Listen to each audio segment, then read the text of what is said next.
Brought to you by Kenneth Nugent.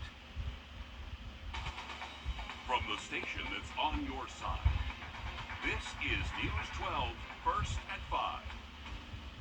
As summer starts to wind down, we had multiple deadly shootings over the weekend, the violence being felt across both states. And it's the first day of August, back to school for some, but we are a long way away from those fall temperatures. We're tracking some weather forecast in just about 10 minutes. Riley, thanks a lot. We saw multiple shootings across the area over the weekend. Yesterday evening, someone died at a drive-by shooting in Clearwater.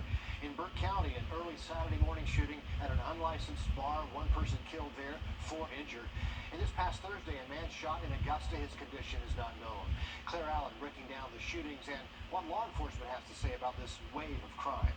The Burke County Sheriff's Office says there have been at least 23 calls to this private home since July of 2018.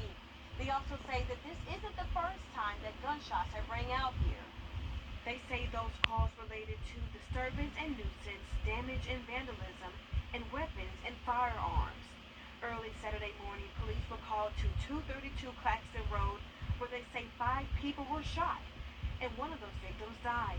Officers recovered shell casings from the scene from at least 3 different guns. Burke County says the owner of the home has been arrested before and charged with operating a disorderly house. This time he was given a citation for the same thing. You get 60 people together and they're drinking and somebody starts arguing and fighting and you don't know what's going to happen. Later on noon, at 6 o'clock, I will have details on where this investigation stands. In Burke County, Claire Allen, on your side. Some South Carolina students back in the classroom for the first day today, and with this new year comes the first time a new law is in effect concerning what happens if families cannot or don't pay for their students' meals at school. Our State House reporter Mary Green here now with details. Up until this school year, South Carolina students had built up debts for not paying for their breakfasts or lunches at schools. Their districts could legally send debt collectors after them. A new law passed earlier this year here at the State House has put an end to this in time for this new school year. We discovered that this was actually happening in several schools and school districts across the state. We thought that it was our estimate impacting a little over 120,000 students. Meg Stanley directs the nonprofit Holzfire, which works to provide access to nutritious food and physical activity across South Carolina and push to get this legislation passed. She says they view the use of debt collection agencies or schools giving these students a different lunch than everyone else as a form of meal shaming. But Stanley says a lot of families that were building up lunch debts and couldn't pay them likely qualify for free or reduced lunches.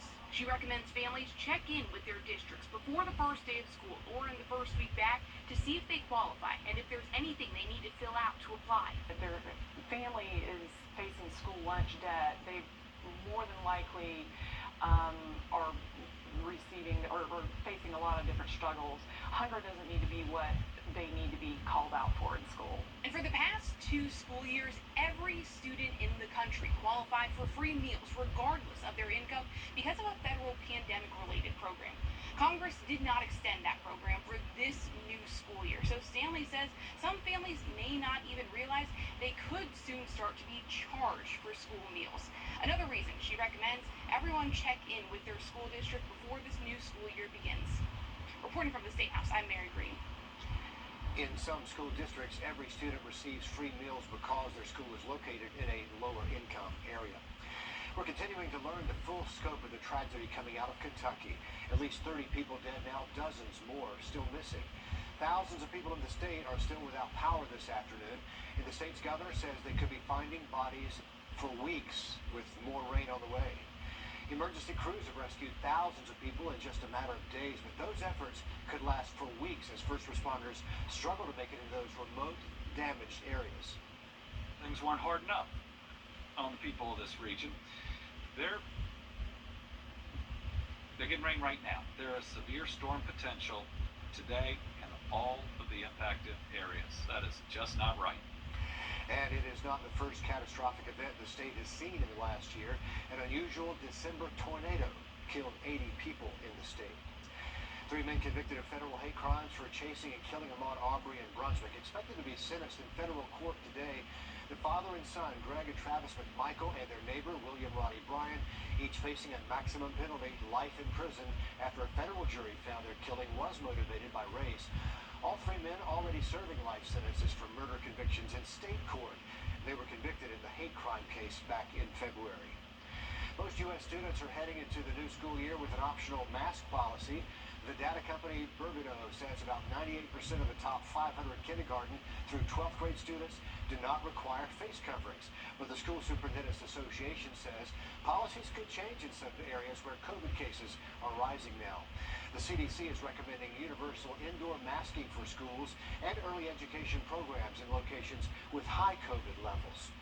Speaking of school, many are starting back this week. We're taking a look at open house dates for you right there. In Richmond County, the first day of school comes up on August the 4th and again on the 8th. Open house for elementary, K through 8, and C.T. Walker Magnet tomorrow from noon until 6. And for middle, high, and A.R. Johnson Magnet and Richmond County Technical Career Magnet Schools, that open house is Wednesday from noon until 6. In Columbia County, the middle school open house will be tonight from 4:30 until 6:30. Elementary school will hold their open house tomorrow from 4:30 until 6:30 in the evening. The first day of school in Columbia County coming up this Thursday. Live look for you right now. There's also some road work happening on Fury's Ferry for the road widening project that's been going on there. That starts today through the rest of the week.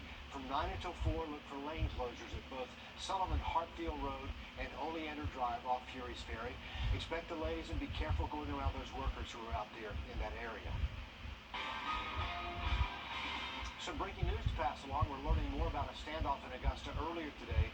Around noon, deputies called to Hunter Street, which is off Wrightsboro Road. Deputies tell us they were told that Terrell Crawford Jr. had fired shots during an argument at a home there. The other people in the home left, but police believe Crawford was still inside. The Richmond County SWAT team went inside. Crawford, they say, was not there. Police say they're actively searching for him as we speak. Inflation continuing to impact the price of everything, and that includes our furry friends. We take a look at how much it's costing pet parents. Coming up next, first at 5. And it has been another hot afternoon with high temperatures near 97, but we are tracking some rain-cooled air moving through the area. Update on radar and the rest of the week's forecast just after break. But looks like those thunderstorms will be with us most afternoons. Animal shelters in some parts of the country seeing more pets returning to the shelter. Some owners are struggling with the rising cost of rent and food and gas, making that difficult decision to surrender their pet. Michael George takes a look at the effects of inflation on pet owners. Mira Horowitz of Lucky Dog Animal Rescue unloads a transport van of animals, fortunate enough to be finding homes. This is the toughest summer that I have seen in 13 years of being involved in animal welfare. Horowitz and her team work with high-kill shelters, bringing animals to the D.C. metro area for foster and adoption. But those needing a home have far outpaced people looking for a pet. I've never turned down puppies. I am turning down puppies this year. Data from Best Friends Animal Society showed 355,000 cats and dogs were killed in U.S. shelters in 2021, the first increase in 5 years.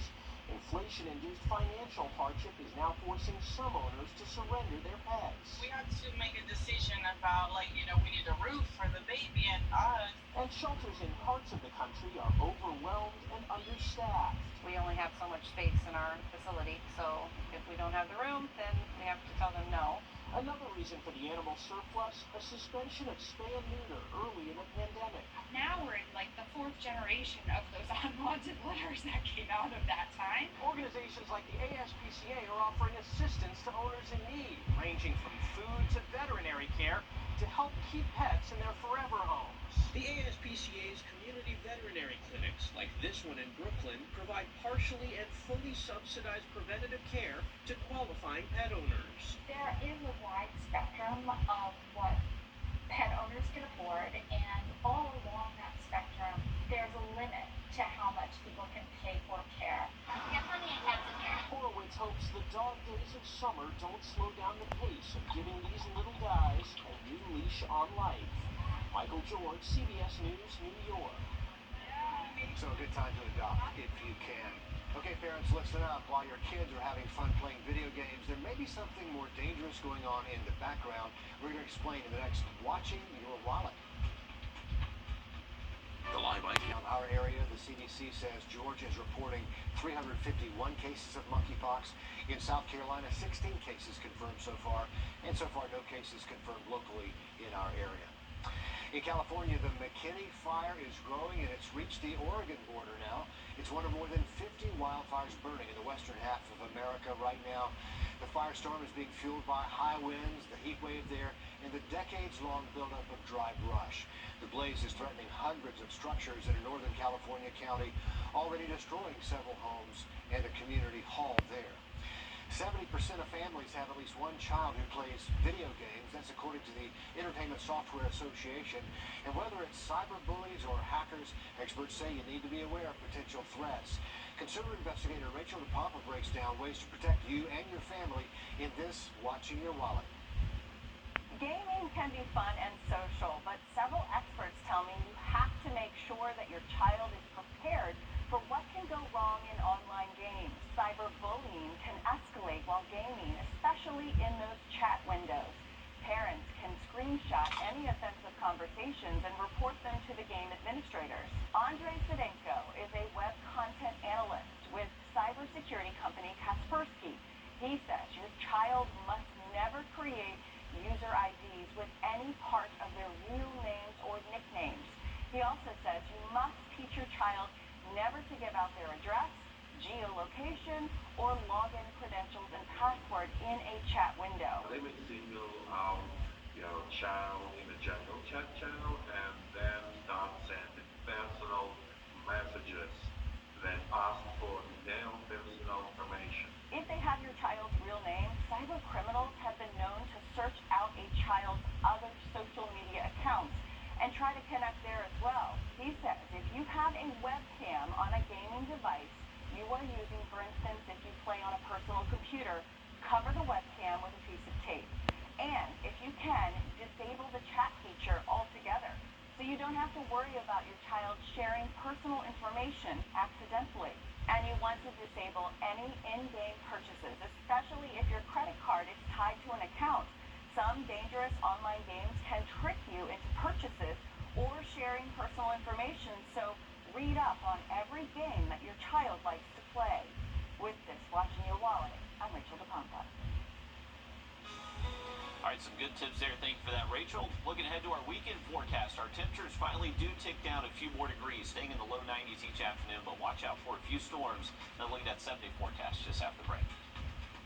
Louie, you and your flood threat or anything like that, but we are tracking some pretty steady rain in Warren County, Glasscock County, trying to move eastward towards us here in Augusta. Now, for the next 3 days, we are going to stay hot, folks, mid-90s the next few afternoons, and then this weekend, just a little bit cooler. Hard to believe, but some local students are already heading back to school today. A look at who's next to hit the books when we come back.